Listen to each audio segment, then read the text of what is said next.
amados, nós estamos iniciando uma série de estudos que nos propomos a tratar de assuntos básicos da fé cristã. Nós estamos intitulando esses estudos de Pilares da Fé Cristã. E hoje e a próxima semana nós iremos tratar das solas da Reforma Protestante. Aquilo que Martinho Lutero pregou na Catedral de Wittenberg, as 95 teses e 5 pontos, 5 solas, 5 somentes, que ele se baseou e que norteiam a nossa fé até hoje. E eu espero que você desfrute desses momentos de ensino, de estudo da palavra, para que nós possamos nos aprofundar mais em assuntos tão básicos, mas tão importantes para nós. Então eu queria que você abrisse sua Bíblia em Romanos capítulo 1 e os versículos 16 e 17 apenas. Diz assim a palavra do Senhor: Pois não me envergonho do Evangelho, porque é o poder de Deus para a salvação de todo aquele que crê, primeiro do judeu e também do grego, visto que a justiça de Deus se revela no Evangelho, de fé em fé, como está escrito: o justo viverá por fé. Senhor, nós, diante da Tua palavra, nós nos rendemos a ela, nos rendemos a Ti, nós entendemos que ela é suficiente, inerrante, palavra do Senhor para nós, que nos orienta, e pela fé em Cristo Jesus nós podemos ter certeza das promessas que estão descritas aqui nessa palavra, Senhor. E que o Senhor nos ajude a entender a Tua palavra, ilumine os olhos do nosso coração, para que possamos entender o que já está revelado.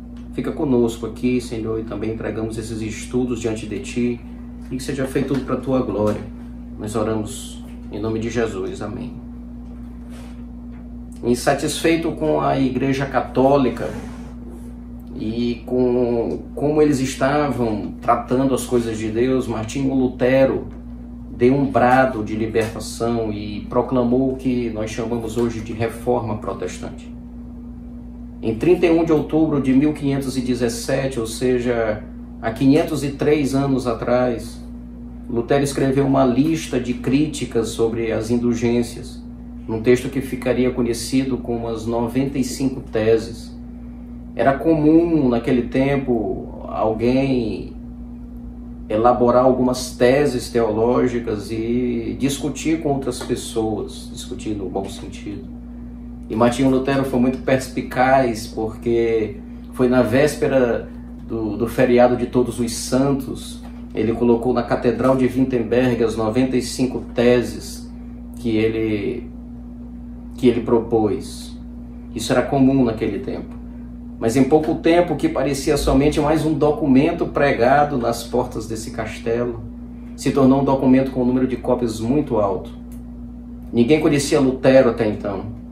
Em poucas semanas, vários intelectuais da época tiveram conhecimento desse grito de Lutero. A reforma não foi uma inovação na igreja, mas uma volta à doutrina dos apóstolos. Pessoas antes de Lutero já haviam declarado contra os ensinamentos errados da Igreja Católica. A reforma colocou a igreja de volta nos trilhos de verdade. Mas quem era Martinho Lutero? É importante nós conhecermos um pouco. Ele era filho de um camponês que enriqueceu virando empresário no ramo da mineração. Contrariando a vontade do seu pai, que queria que ele fosse advogado, Lutero decidiu entrar para o convento após um raio, em meio a uma tempestade muito forte, ter caído ao seu lado, e ele prometeu que se ficasse vivo depois daquela tempestade, ele serviria ao Senhor. Lutero se tornou um monge, um padre exemplar, mas sua mente estava atormentada. Ele temia a justiça de Deus e achava que o homem era tão pecador que jamais conseguiria a salvação. Lutero tinha o hábito de se confessar várias vezes ao dia, por pecados que ele lembrava, e ele ia lá e se confessava. Mas quando ele começou a ler as Escrituras, se preparando para ensinar Lutero era um professor em uma universidade em Wittenberg. E quando ele estava se preparando para ensinar Romanos, ele se deparou com esse texto que nós lemos hoje. E em Romanos 1,17, quando ele se depara com esse termo que foi descrito de Abacuque, capítulo 2, versículo 4, o justo viverá pela fé. Ele percebeu que não era através de boas obras ou boas atitudes que se conseguiria a salvação. Seria através de uma generosidade divina, a graça. Então, se o raciocínio de Lutero estava correto, a prática das indulgências era ainda pior do que se costumava acreditar. A igreja estaria basicamente fazendo propaganda enganosa, já que não teria poder para amenizar pecados ou salvar alguém, cujo julgamento caberia apenas a Deus. Indulgências era venda de salvação. A Igreja Católica Romana vendia a salvação às pessoas porque queria, naquela época específica, construir a Catedral de São Pedro em Roma, uma belíssima catedral que precisava de muito dinheiro, e começou a vender salvação aos outros. E Lutero, entendendo Romanos, ele começa a dar um grito de liberdade, de independência contra a Igreja Católica, contra os ensinos errados da Igreja. Os 5 solas são 5 declarações apologéticas de defesa da fé, de defesa do Evangelho, que serviam e servem hoje como pilares que afirmam e sustentam as caras doutrinas reformadas. A palavra latina sola significa somente. E as 5 solas são sola fide, somente a fé; sola gratia, somente a graça; sola Christus, somente Cristo; sola Scriptura, somente as Escrituras; e sola Deo Gloria, somente a Deus a glória. Hoje nós falaremos sobre sola fide, somente a fé, e sola Scriptura, somente as Escrituras. Na semana que vem daremos continuidade às outras 3 solas. E eu quero trazer uma declaração para ti nesse dia de Martinho Lutero sobre a justificação pela fé. Ele diz: a justificação deve ser ouvida incessantemente em nossos ouvidos, porque a fragilidade de nossa carne não nos permitirá segurá-la perfeitamente e acreditar de todo o coração. Em nós, meu irmão, só há fraqueza. Em nós só há distanciamento de Deus. Se não fora o Senhor nos justificar, se não fora o Senhor nos agraciar com o presente da salvação, e nós formos justificados pela fé em Cristo, nós estaríamos mortos em nossos delitos e pecados. Martin Lloyd-Jones disse que a justificação pela fé significa que, apesar do que você é, Cristo morreu por você. Eu concordo com o reverendo Hernando Dias Lopes quando ele diz que a fé é a mão estendida de um mendigo para receber o presente de um rei. É a mão estendida de um mendigo para receber o presente de um rei. Isso é fé. Isso é justificação pela fé. Através da graça, precisamos ter fé em Cristo Jesus como nosso Salvador. Ação essa que não temos a capacidade de ter sem a obra regeneradora de Deus, que nos concede nova vida e abre nossos olhos para a sua glória. Então nós nos deparamos com o conceito de regeneração, nascer de novo. Vocês lembram de Nicodemos? Ele pergunta: Senhor, como eu vou nascer de novo? Vou ter que entrar na barriga da minha mãe novamente? Regeneração nos traz um novo conceito, uma nova identidade. E essa ação de Cristo em nós é que nos dá a capacidade de crer nele. Se a fé viesse de nós, a salvação seria mérito nosso. Mas já vimos que não é. Até nosso ato de crer é um dom dado por Deus. Efésios 2, versículo 8 e 9, diz assim: porque pela graça sois salvos, mediante a fé. Isso não vem de vós, é dom de Deus. Não de obras para que ninguém se glorie, é dom de Deus, meu irmão. Sua fé que você tem, foi Ele que te deu. você não teria essa fé. Nós não teríamos fé suficiente para crer no sacrifício de Jesus. Nada mais importa para a nossa salvação. Somos salvos pela fé e não por obras. Mas isso não significa que as obras devem ser deixadas de lado. Pelo contrário, as obras são consequências de uma fé genuína e salvadora. Os reformadores protestantes argumentaram que a justificação do homem é pela fé somente, sem a adição de quaisquer obras ou mérito de homens. Foi considerada a causa material da reforma. Sola fide foi a causa material da reforma. O argumento de Lutero se baseava na premissa de que o homem é justificado somente e integralmente pela fé do início ao fim de sua vida, e que isso é uma obra exclusiva de Deus, sem a adição de obras ou de méritos próprios, ao contrário do que ensinava a Igreja Católica Romana. A Igreja Romana afirmava que o homem é capacitado pela fé a ser salvo pelas obras. As obras eram importantíssimas para a salvação do homem, segundo a Igreja Católica. Para Lutero, o homem recebia, quando cria no Evangelho, uma justiça totalmente gratuita, vinda dos méritos de Cristo. A Igreja Católica, diferentemente desse conceito, dessa doutrina dos méritos de Cristo, pregava os tesouros de mérito. Era mais ou menos assim: a pessoa que fazia boas obras, tinha a prática da penitência, ela ia acumulando, entesourando méritos diante de Deus. Por isso é tesouros de mérito. E aquilo servia para garantir a sua salvação. Lutero, em contrapartida, ele diz que a justiça era um presente e não algo que ele havia adquirido ou que viesse da sua cooperação. Que mérito nós temos, irmão, diante do Senhor? Nada. Nós não temos mérito algum.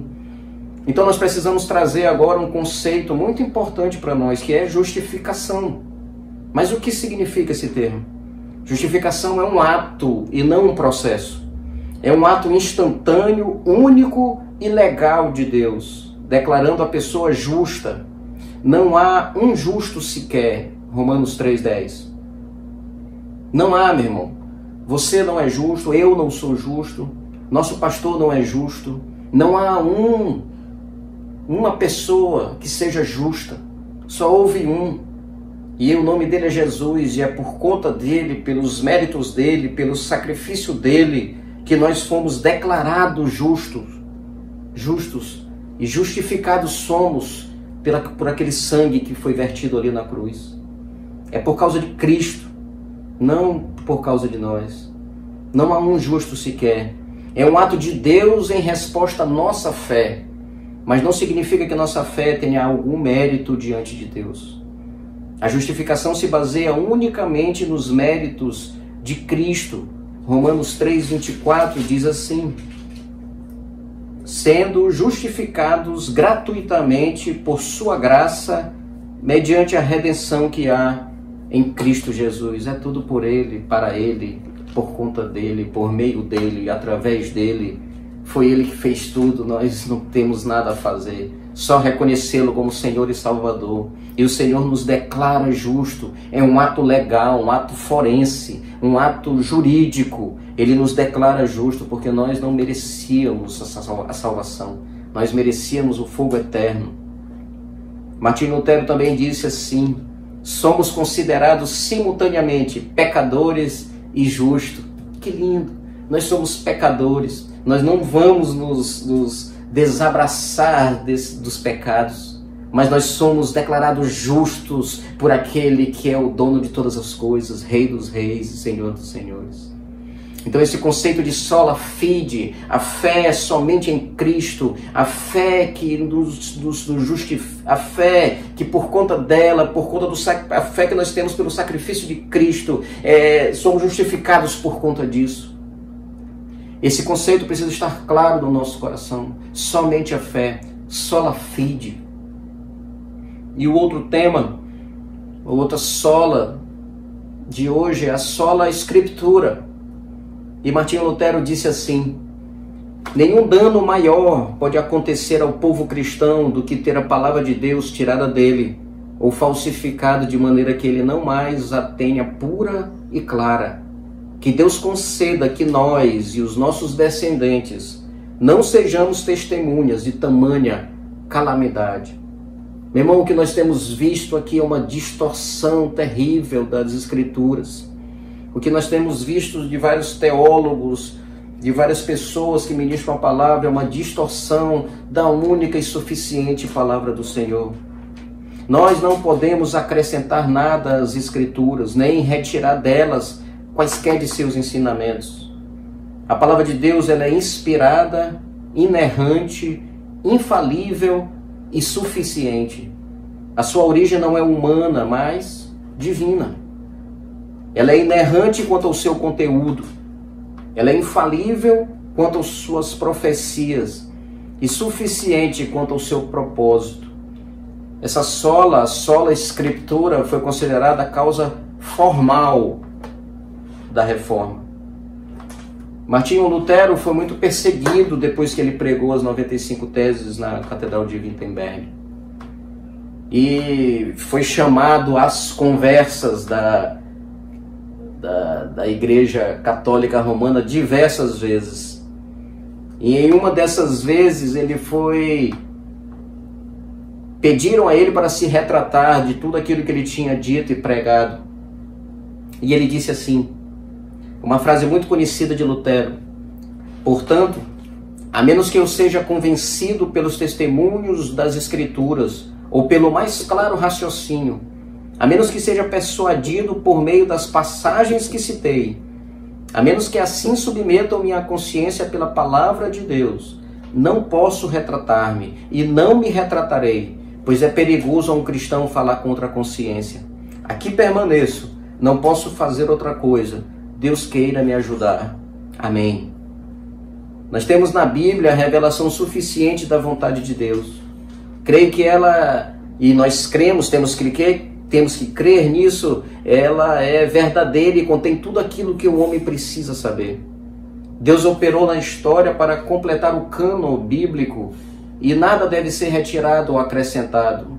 Vamos ler Apocalipse 22, versículos 18 e 19, diz assim: eu, a todo aquele que ouve as palavras da profecia desse livro, testifico.